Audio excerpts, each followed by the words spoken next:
Good afternoon, everyone, and good morning to some of you, depending on where you live. This is Lynn Quincy, and I want to welcome you to the Healthcare Value Hub webinar.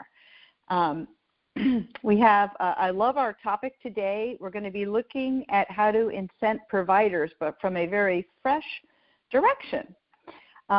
If you have not met me before, that's my picture. I direct the Healthcare Value Hub today, and all the time, and I'm going to be moderating the webinar today. But first, we have just a little bit of housekeeping. First of all, thank you for joining us. We love it when you participate in our webinars. All of your lines are muted for now, but when we have Q&A, we will tell you how to unmute so that you can ask your questions. You should also feel free to type your questions into chat at any time. We always leave a lot of time for questions because we want to hear from you as well as our speakers. This webinar is being recorded so that we can share it with people who were not able to dial in today. So just keep that in mind if you do choose to speak on the webinar. And if you're having technical problems, you can call Tad Lee at 202-776-5126. Again, thank you for joining us. With that, let's find out more about what's going to happen today. So first of all, we have 3 speakers. First, you're going to hear briefly from Amanda Hunt. You may already be familiar with Amanda.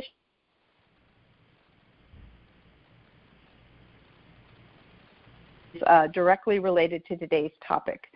We will then move on to our main speakers, Drs. Meeker and Doctor, both from the University of Southern California.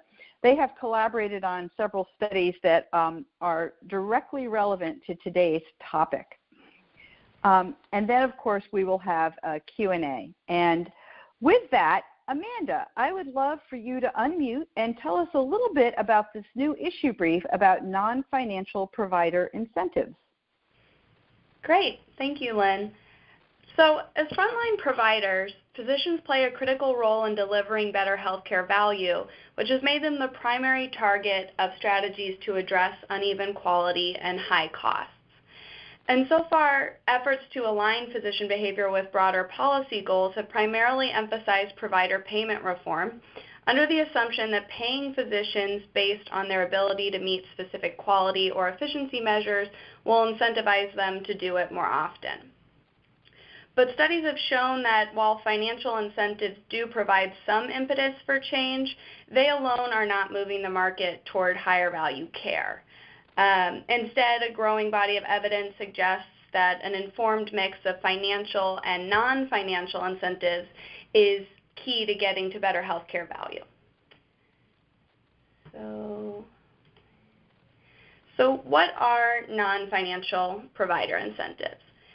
An extensive scan of the literature revealed that non-financial provider incentives can be broadly categorized into 3 groups. The first is mission-based incentives, which tap into physicians' internal motivation to be a good doctor. Then we have reputational incentives, which increase provider accountability by distributing performance data either within or outside an organization. And then the third is eliminating informational barriers to delivering high-value care. So this table provides examples of the strategies that fall into each one of these categories, but in the interest of time, I won't go through each of them. I encourage you all to look at our accompanying issue brief if you'd like to learn about them in greater detail. So with that, I will pass things back over to Lynn. All right, Amanda, thank you. And with that, actually, I'm just going to pass the baton. I believe we're starting with Dr. Meeker. If you would unmute and begin, I will be grateful. Thank you.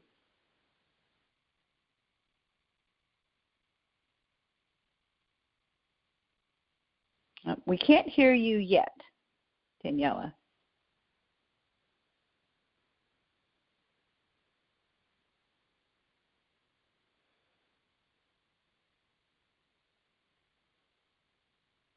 Nope, still not hearing you. If you didn't dial in on the speaker line, you might have to hit *6 to unmute. Try that.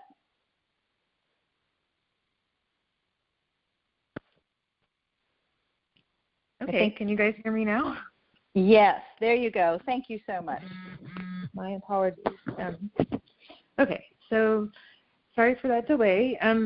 So I will be talking through a few of the things that I've worked on with Jason as part of an overall project in applications of behavioral economics to improving quality and value of care. And some of these things will look probably preaching to the choir a little bit. One of the things when I was introduced to the framework that Lynn and Amanda had put together, we noticed how much it aligned with some of the concepts that we had been leveraging in our interventions as part of an antibiotic stewardship program that you'll hear more about today.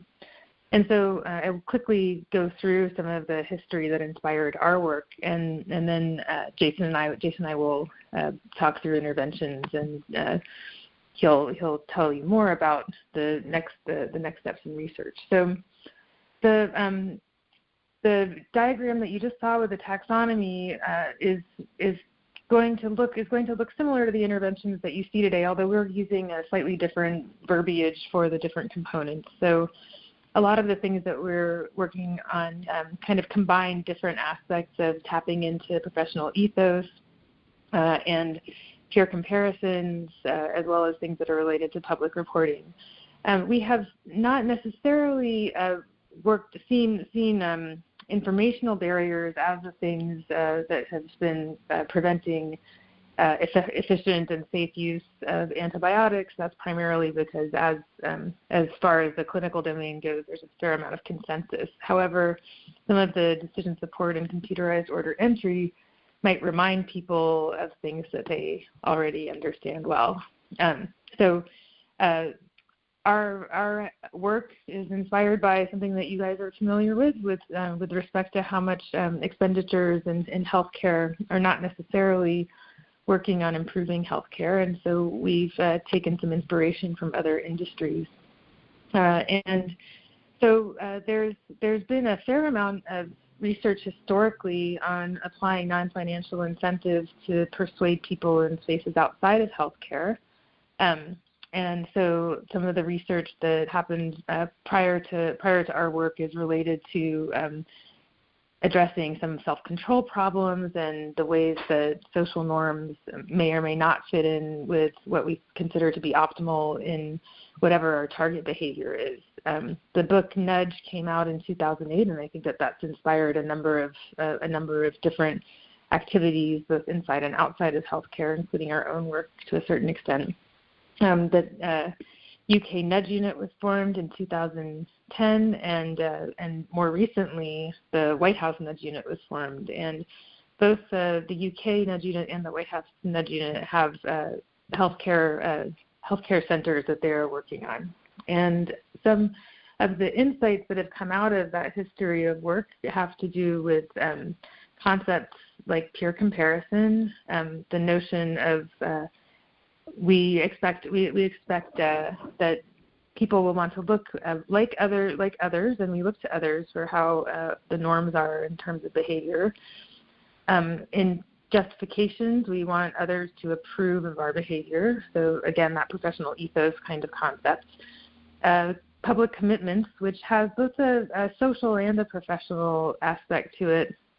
And then there's also some things that we've observed that are more passive things that can influence decision making and decision fatigue, which you'll hear a little bit more about, where decision making and especially cognitively demanding decision making is impacted adversely by repeated use of cognitive resources, and the way that we present information and the way that we remember information can influence the way that we make decisions.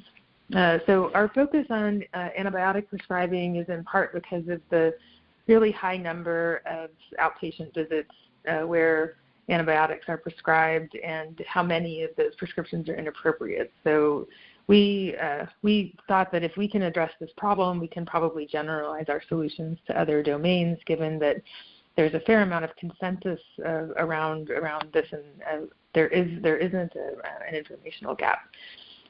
So one of our first projects was based on a randomized trial that we conducted, and we have an enrollment where we enrolled 355 clinicians, or invited 355 clinicians and enrolled about 70% of them, and they were educated, caught up to date on guidelines as part of that process. That was more components of the research that we were conducting, and the outcomes that we're looking at was antibiotic prescribing for cases where antibiotics are not necessarily appropriate, and we were looking primarily to electronic medical records and billing data. So there were 3 different conditions, and you'll hear about these separately throughout the discussion today. And there was a randomized assignment to a control group and the suggested alternatives, which is something that's oriented around decision support and conventional EHR-based decision support tools. Accountable justification, which is a sort of enhancement on that appeals to that professional ethos, and peer comparison, which we implemented in a way that we'll describe a little bit more going forward. And so there were over 16,000 visits for antibiotic inappropriate conditions, mostly viral infections. So the first of the interventions that we'll talk about is the peer comparison intervention, and the way that we structured this was clinicians were ranked in accordance with their performance in comparison to their peers in their region. So in this case, it was regional divisions between the Northeast and Los Angeles area. Often these are primary care practices that are coming from the same cluster of clinics, but there were over 40 different practices, standalone practices that were involved for the clinicians that were enrolled. And so the top performers in the top decile of performance received this top performer email every month and a message about how they were performing in comparison to their peers.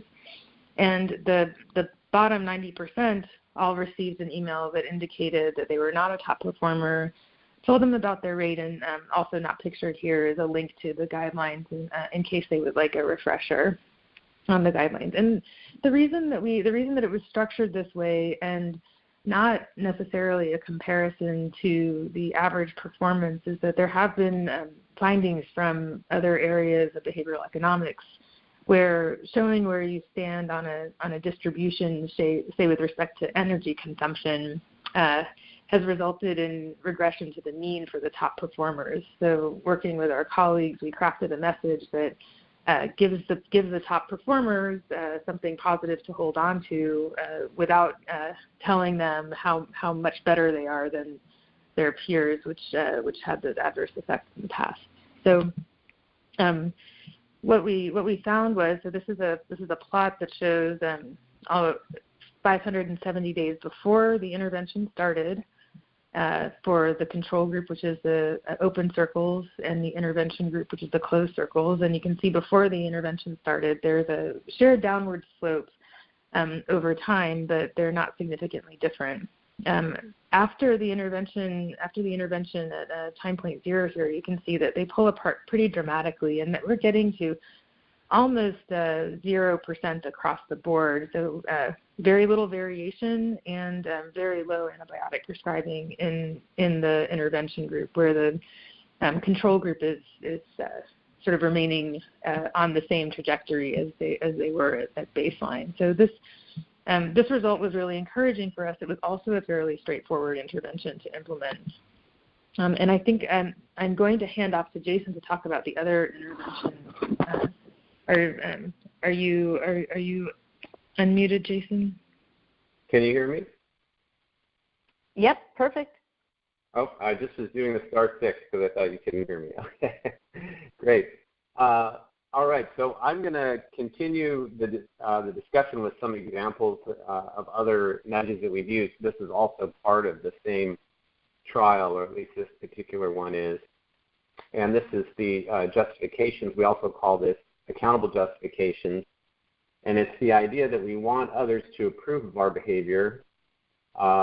In all of these nudges, we're trying to create some type of attention for the clinician to resolve when they're in a situation where they may be providing low-value care. And this is another example of that. And the best way for me to explain it is to show you what it looks like.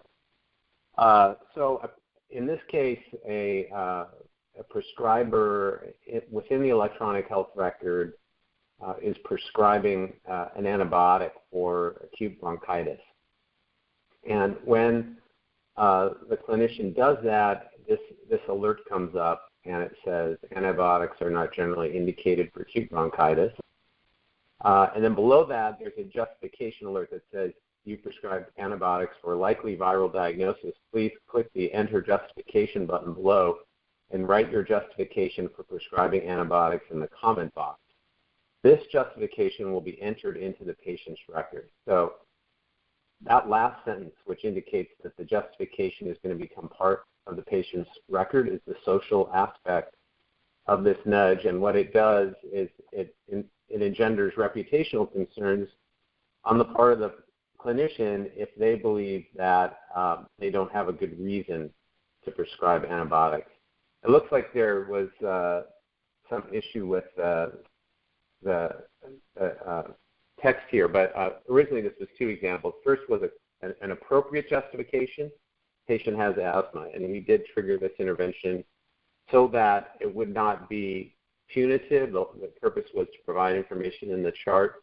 But we also triggered it when it was clearly inappropriate to prescribe antibiotics, and here's you can see overlaid here is a poor justification, which is my patient demands antibiotics. Okay, the justification condition works similarly to the social or the peer comparison social norms intervention.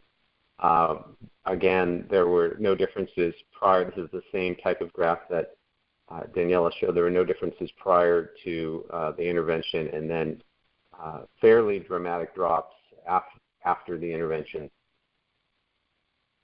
up till 570 days. So those two nudges were the ones that were most effective within the large trial that Daniela described. We also turned them off. So we stopped providing peer comparison emails, and we also stopped providing accountable justification alerts in the electronic health record for after 18 months of intervention. And then we looked at what happened to prescribing over the next 12 months to see if these effects were durable or not. And we published this past year, I should say, in JAMA as a research letter. And it's probably easiest for me just to show you the graph. This is the intervention that I'm not describing, but I will talk about these two. So the persistence of accountable justification, which I just described. Here we have the reduction that happens during treatment in this blue area. And then at the end of the blue area, 570 days, we turn off the intervention, and we see that prescribing goes right back up to control level, meaning that this intervention was not durable with respect to its effect on antibiotic prescribing once it was turned off. Here we have the graph, similar graph for the peer comparison condition, and these are the emails that are sent indicating whether or not you are a top performer. And we see this dramatic drop while you're getting the emails and over the 18 months, and then we see a moderate increase upward, but still this difference here between control and peer comparison is statistically significant, indicating that the peer comparison intervention was different than control and maintained some durability over time once the emails no longer were provided. So peer comparison showed the greatest persistence over accountable justification, and we have a couple hypotheses for why this could be. One is that justification effects may depend on being prompted. So similar to if you're driving a car and you're going someplace new, you likely remember how to get there better than if you're a passenger in the car. And when you're prompted with justifications, your brain may not be as fully engaged in what it takes to reduce inappropriate prescribing because you're relying heavily on these prompts. Second hypothesis is that clinicians may have internalized being top performers into their self-image. So one part of the peer comparison intervention is really to try to get the clinicians to feel as though they are low prescribers. And when you're sending them emails that say you're a top performer, they may have internalized this and felt like this is who I am, this is part of my identity as a clinician, and that may have motivated them to go or dispose them to prescribe less in the future, even when they weren't receiving emails.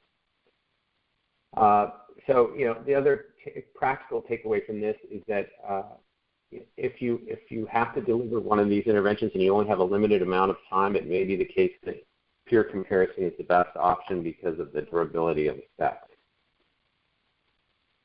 A general conclusion is that social motivation appears to be effective in changing prescribing behavior. That's true, accountable justification, and also peer comparison.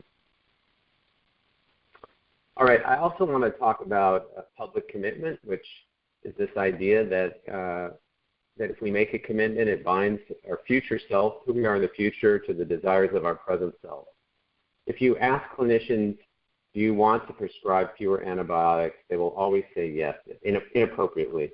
They will always say yes, of course. But then they get into the clinic and you observe their prescribing behavior and you see that in the clinic in the future, there's a discrepancy between the present and the future self. The future self does something different. Commitments help bind the future self to the desires of the present self, and they enforce consistency in our behavior because once you make a public commitment, you then have to follow through with your actions or else you'll be perceived by others as inconsistent. They've been used widely in health research as a motivator for things like weight loss. Here's an example of a study.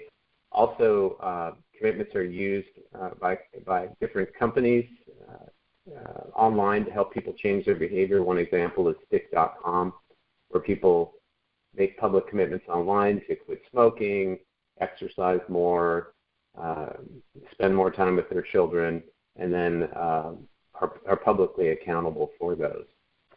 We tried this with antibiotic prescribing by using nudges that were public commitments. And what we did was we drafted a letter from the clinician to the patient about the danger and harms of inappropriate antibiotic prescribing. And that letter was written in a very personal and clinical way to discuss with patients why it's important that antibiotics are only prescribed when they're absolutely needed, and also had a sentence in there that indicated the physician's dedication to avoiding prescribing antibiotics when they were likely to do more harm than good. We asked clinicians if they'd like to participate voluntarily. They could voluntarily commit to participating in this. We randomized to two groups. One group got the letter, the other group didn't. We got an extremely high participation rate, upwards of 95%. Most clinicians felt that this was a very important problem, and they all felt dedicated to prescribing antibiotics only when they're needed and when they're likely, and to avoid them when they're likely to do more harm than good. All the clinicians signed this letter to their patients. Their picture was put onto the letter along with that of the clinic chief, and the letter was blown up into the size of an exam room poster and stayed in their exam room over cold and flu season for one 12-week period. And what we found was a difference between the clinic exam rooms that had the poster versus not of about 19.7 percentage points in terms of inappropriate antibiotic prescribing. That the people who got the public commitment, their rate was nearly 20 percentage points lower in terms of the proportion of prescriptions they were issuing that were inappropriate. This turned out to be a very powerful intervention. The CDC found this intervention interesting because it's low technology and could easily be promoted by them to help reduce inappropriate prescribing. It became part of the CDC core elements of outpatient antibiotic stewardship last year. It was part of the EU draft guidelines for antibiotic stewardship. The CDC funded replications of this in different states, providing different state health departments with money. Here are some sites in Illinois that were implemented the poster intervention. And the state of New York also rolled out a Get Smart Guarantee poster where clinicians signed on to commit to lower prescribing. As part of this recognition of the value of commitments, our research group also worked with the Surgeon General's office with the Turn the Tide campaign to reduce opioid prescribing for chronic pain. And they asked us for some advice on how to make commitment part of that campaign, and we suggested that they include on their website an actual commitment page where people could pledge that they would make a difference in reducing inappropriate use of or overuse of opioids for pain. So that describes where we've been, and this is a freeway near our office in Los Angeles. So I'm going to tell you where we're going now. Daniela mentioned earlier decision fatigue, and we've done some research in this area and think it may be a promising way to understand particular circumstances when clinicians are susceptible to low-value care. And it's this idea that if you have to force yourself to do something, you're less willing or able to exert self-control when the next challenge comes along. This is Nobel laureate Daniel Kahneman, who's done quite a bit of research in behavioral economics. The first studies on decision fatigue looked at the behavior of judges and showed that judges that were making parole decisions all day would default to the safer and quicker option that required less thinking of denying parole near the end of a shift or before their break. And then after their break or after they'd have lunch or taken a break, they would go back to careful consideration of the cases. And then that would decline again until their next break. We looked at this with inappropriate antibiotic prescribing in a study that was published in JAMA Internal Medicine. And we looked at 4-hour shifts of prescribers. And what we found, this graph shows hours of the day and antibiotic prescribing percentages. The top set of graphs is when antibiotics are sometimes indicated. The middle is overall prescription of antibiotics, and the bottom are when they are never indicated. And what we found was, as compared to the first hour, there was only a 1% increase in inappropriate antibiotic prescribing the second hour. Compared to the first hour, the third hour, there was a 14% increase in inappropriate prescribing. And in the fourth hour, compared to that first hour, there was a 26% increase in inappropriate antibiotic prescribing.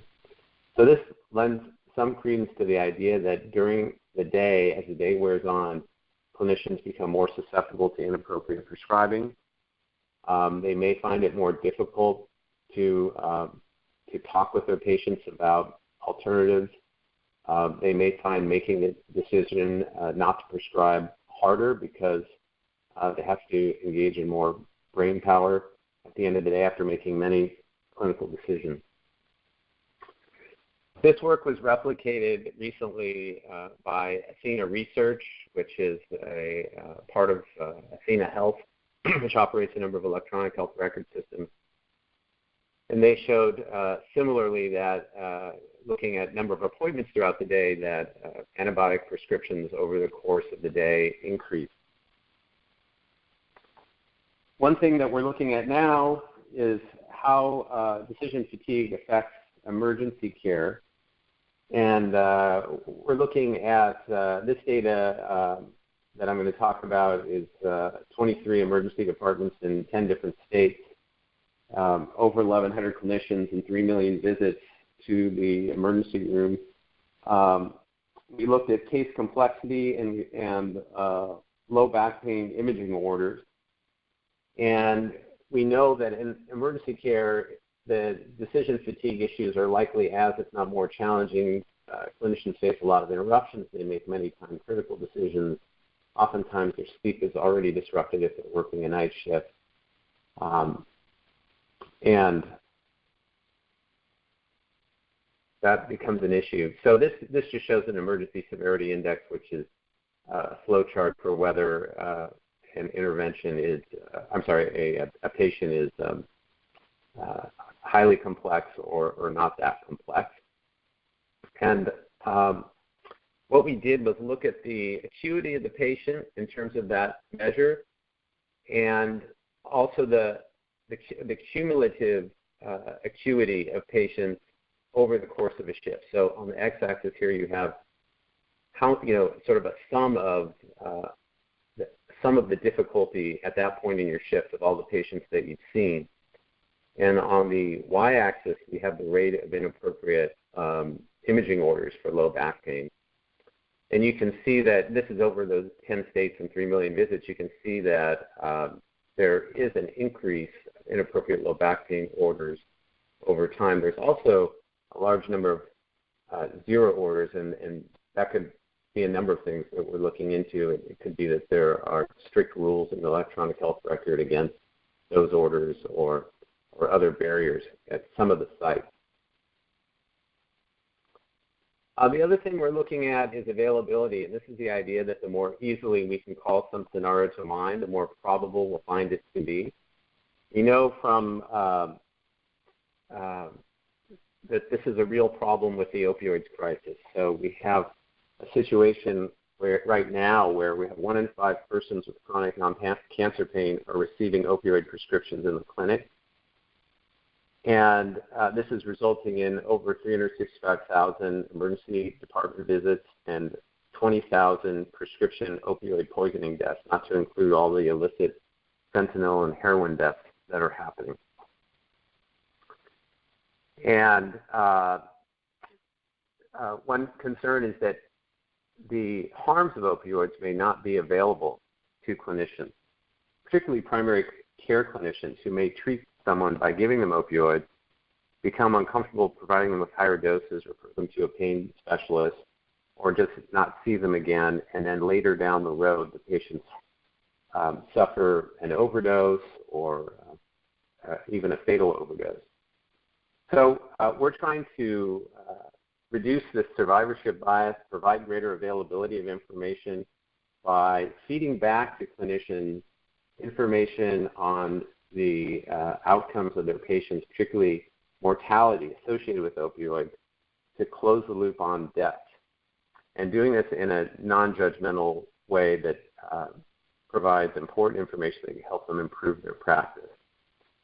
So the challenges of this research is that physicians are unaware of the harms. They suffer this survivorship bias that I described, meaning that they only see the uneventful refills that come back, and they don't often see the harms, particularly in primary care. They may suffer something that Paul Bloom, the behavioral economist, calls empathy bias, which is myopically focusing in on the concern of the patient without thinking of the broader consequences of your actions, and not having compassion for them in the moment, but not necessarily in the broader scheme as they go on with their life. And clinicians may judge the risk because of these factors. They may judge the risk of prescribing as low, even though they're reading about the crisis that's happening in the newspaper. So we've conducted a study with the California Healthcare Foundation where we're looking at poisoning deaths from opioids in collaboration with the county medical examiner in San Diego, and we're going back into the prescription drug monitoring system to identify prescribers and randomly assigning prescribers to get letters indicating that one of their patients that they recently prescribed to suffered a fatal overdose. All right, so the progress of this study is that so far we sent 404 letters. There were 220 poisoning deaths over the course of a year in one county in California. 170 of those had a legitimate prescription in the prescription drug monitoring database. There were 861 prescribers to those 170 deaths. 725 had one death. 136 had greater than one death. And this constitutes roughly 10% of all practicing clinicians in the county were eligible to receive a letter, that we sent letters only to half of them. And right now we're working on writing up the results of this study. So that sort of describes the work that we're doing in non-financial incentives for providers.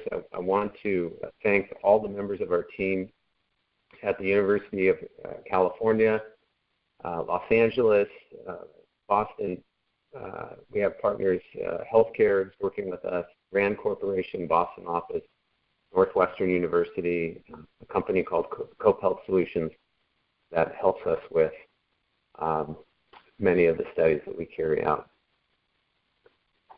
So that sums it up, and I want to thank you for the time and letting us present. Well, that information is fascinating. Thank you so much. I would like to ask our speakers just a couple questions, but audience, if you have questions, you may type it into the chat box, or you can feel free to interrupt me by pressing *6 to unmute your phone and ask your question.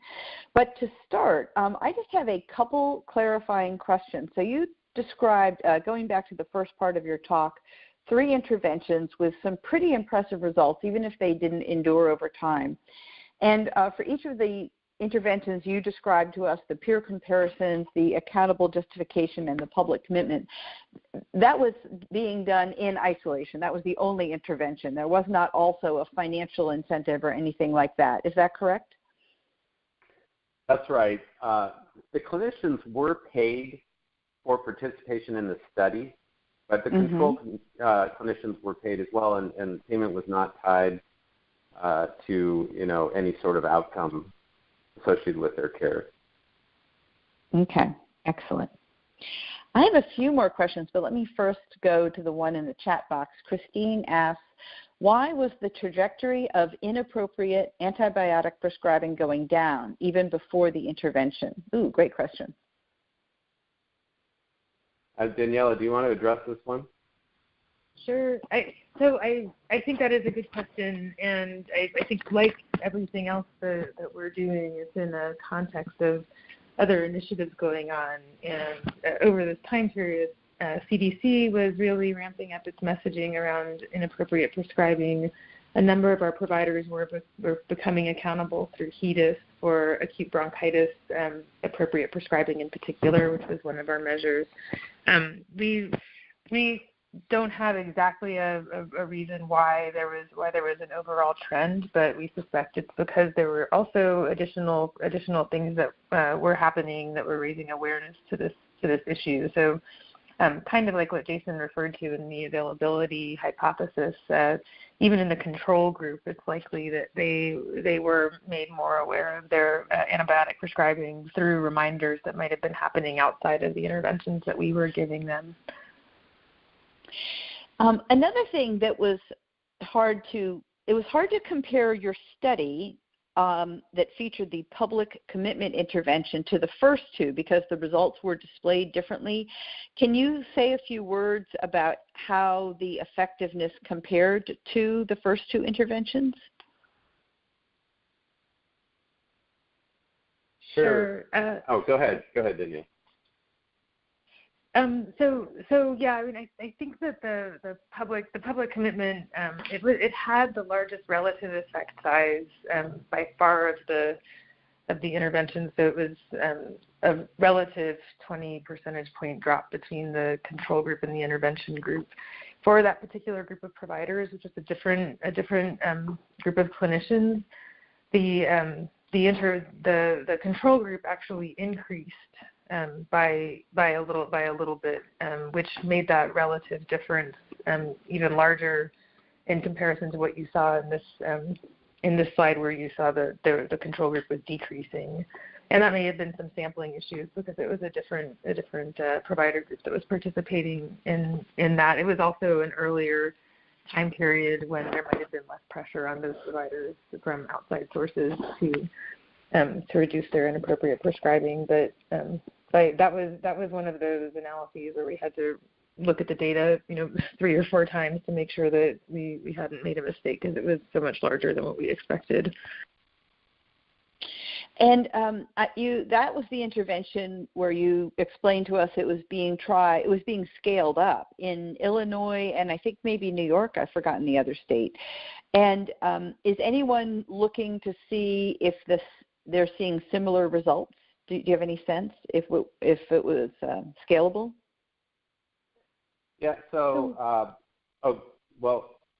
we've been working with the Illinois Department of Health to collaborate on their implementation, and all these different state health departments are doing this as a pre-post design, so it doesn't have the randomization component.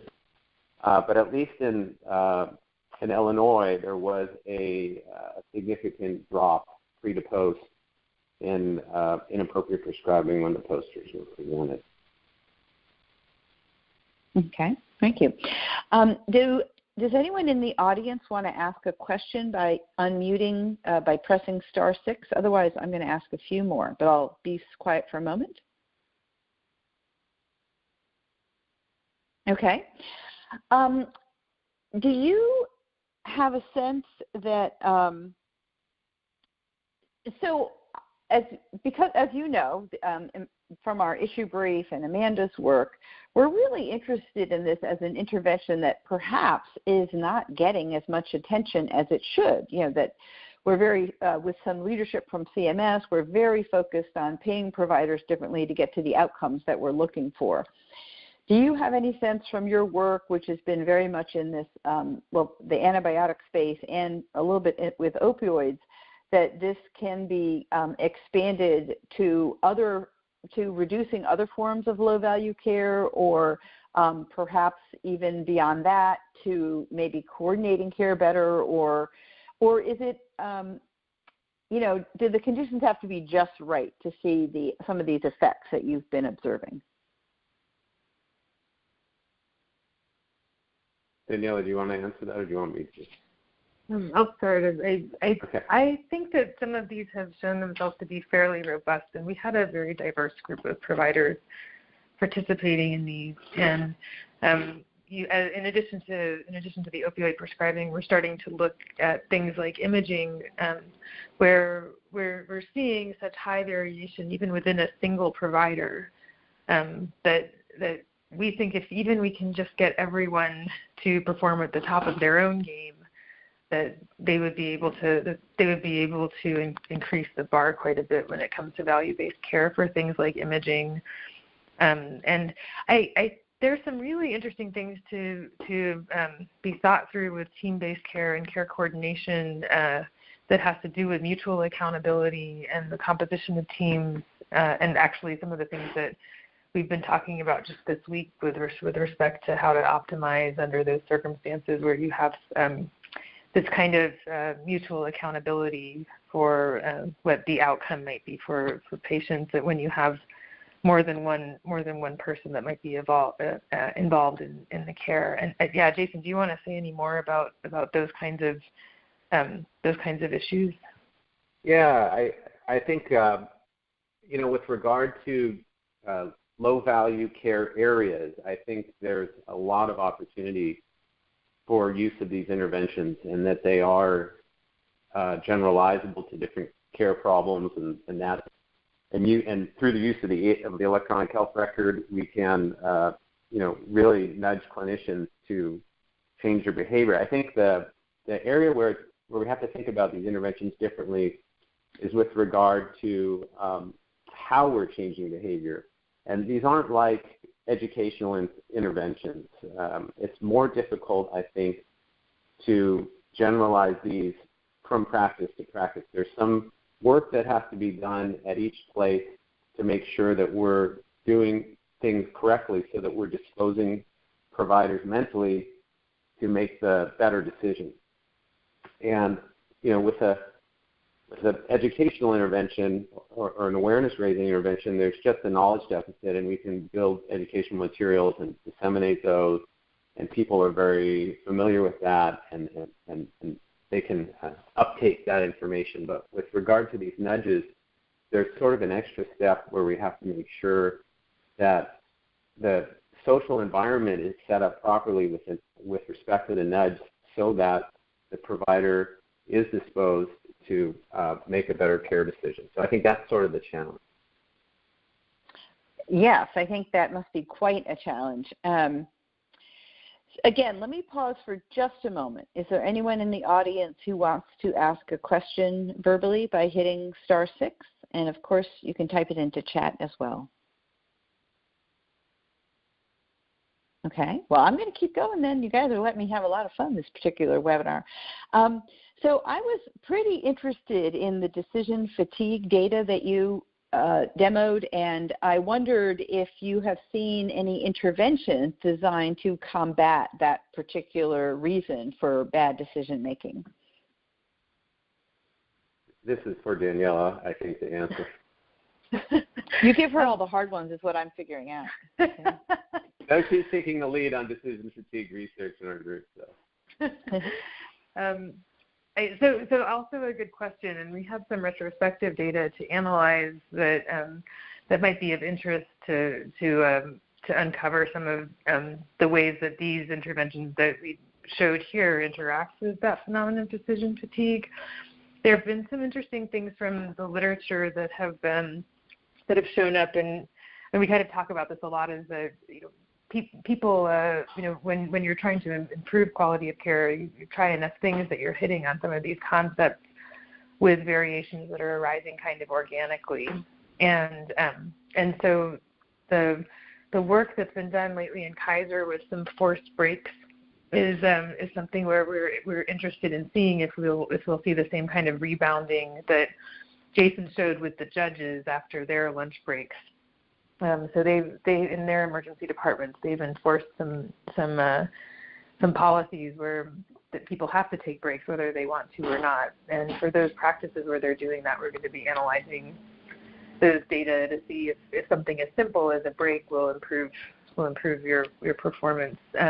And people tend to be more susceptible to these kinds of nudges when they are fatigued. So it may be that somebody that is more prone to making a decision that might violate the best practice or the value or the most valuable choice in any given moment.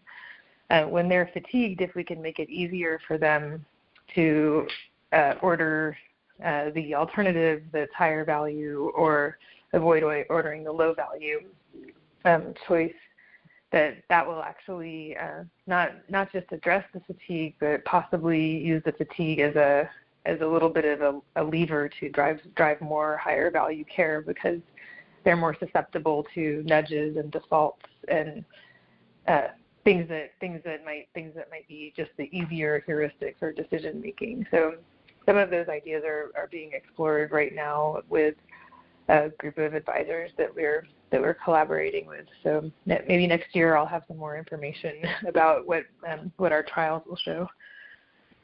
Excellent.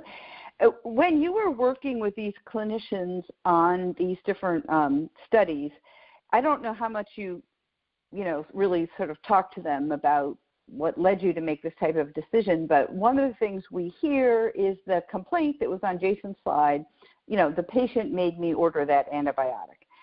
And I'm curious if doctors, if they found it difficult to sort of take the lead and combat that. Maybe that's not as much of a problem as we are led to believe. Or did you learn anything about that give and take between the patient and the doctor that would be helpful in terms of deploying these types of interventions? Sure, I'll be glad to answer that. I'll take a hard question. We haven't done any qualitative research on, sort of evaluating what's going on in a clinic visit in terms of interaction. We did collect information on these justifications, as you mentioned, so we know that about a third of them are purely inappropriate justifications. About a third are mixed. Information is given that's both appropriate and inappropriate for why they're prescribing, and a third are appropriate. We know also that there may be, that all it would take for this sort of, what you're talking about, the patient demand to have an effect on prescribing is not necessarily requiring demand, but just for the clinician to have the perception that patients are going to demand that, or that's what they want. Underlying their visit is that they want an antibiotic, even if the patient doesn't voice that information. And there is some evidence that clinicians do perceive that there is demand, independent of whether patients do demand or say anything at all. One interesting way we think that we might be combating this, and one reason that we suspect or we conjecture, we don't know for sure, that the commitment intervention is so effective and such a large effect size is because it sort of shields the clinician from patient demand. The clinician is coming out. You go into the clinician's office, and there you see this poster that says that the clinician is dedicated to, not prescribing antibiotics when it could be harmful, that they will only use them judiciously. And because we value consistency so much in our society, being consistent with our actions, that the clinician likely perceives that the patient will honor the clinician's consistency with the poster, and the clinician then will be less concerned about patient demand in the visit. But that's really all that we know at this point. It's amazing how much we still need to learn. I'm going to throw out a final question, and this is to all three of you. In Amanda's work, when she reviewed the existing literature, which really seems still very emergent about how we get this balance right, but one of her findings was that sometimes you want to combine financial and non-financial incentives for the maximum effect. They're better used together than used alone. And I wondered if any of the three of you wanted to comment on that, combining the non-financial and the financial.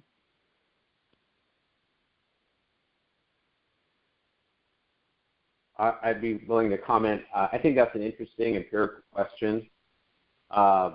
We don't know how those two types of interventions would work together. We know that there's some evidence that that financial incentives may potentially crowd out other reasons for giving care. For example, like being a good doctor.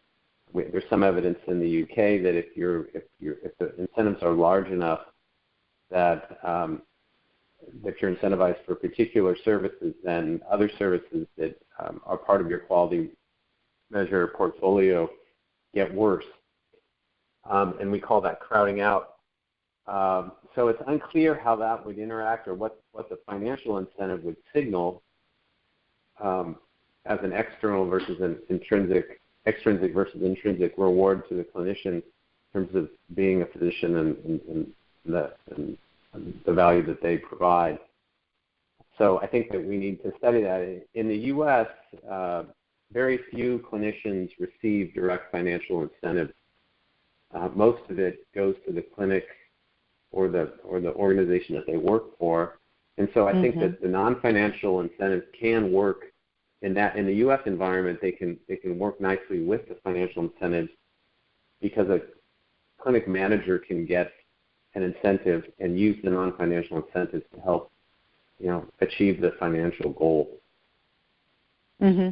Yeah, because they're sort of being deployed on two different levels. Yeah. Exactly. And Lynn, I'll jump in quickly. As you both have said, I think the evidence is still kind of emerging here.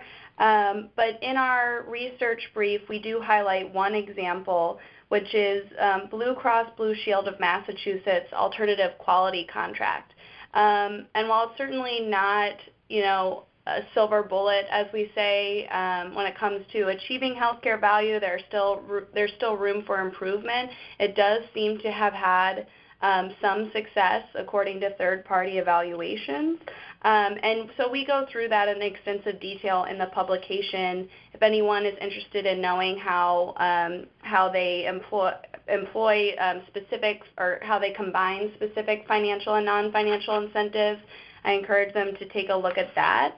But overall, I think that the effectiveness of non-financial and financial incentives in combination is really going to depend on the environment in which it's used, because we know that physicians' reactions to different incentives differ significantly according to the types of organizations they work, the types of organizations in which they work, their organizational culture, how they're paid, specialties, and then also their individual personality traits.